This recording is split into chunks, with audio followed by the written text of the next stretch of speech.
Gaano ka-honest ang chika na noon pa raw nakakaramdam ng insecurity si Daniel Padilla sa Asia's multimedia star na si Alden Richards? Usap-usapan ngayon ng mga netizens sa social media ang revelasyon ng veteran radio TV host at entertainment columnist na si Nanay Christy Ferman tungkol kina DJ at Alden. Of course, may connect pa rin ito sa kontrobersyal na hiwalayan nina Daniel at Catherine Bernardo na nagkanya-kanya na ngayon ng landas after ng kanilang 11 years na relasyon. Ayon kay Nanay Christy, may nararamdaman umanong insecurity si Daniel kay Alden na nagsimula noong magtambal ang kapuso aktor at si Catherine sa pelikula ng Star Cinema na Hello, Love, Goodbye.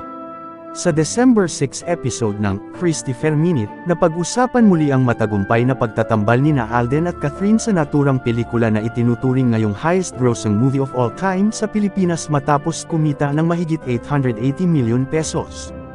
Pagbabahagi ng co-host ni Nanay Christy na si Romel Chica, kaya raw hindi pa nasusundan ang Hello, Love, Goodbye, ay dahil ayaw umano ni Daniel na magkatrabaho uli ang dalawa. In fairness naman kasi sa mga fans ni Kath at Alden, matagal na silang nagre-request na bigyan na uli ng movie project ang dalawa dahil siguradong magiging blockbuster na naman ito. Sabi naman ni Nanay Christy, ang pinakamalinaw doon, noong sumunod siya, Daniel, sa Hong Kong, kay Catherine, binati niya lahat yung nandoon. Nilampasan niya si Alden. Anong tawag mo doon? Oh, di ba? E di nai-insecure ka at nagseselos ka at the same time, ang matapang na pahayag pa ng veteranong showbiz columnist. Sa panayam namin kamakailan kay Alden kasama ang ilan pang entertainment writers sa naganap na Grand Media Con ng Family of Two, natanong siya about Katniel's breakup.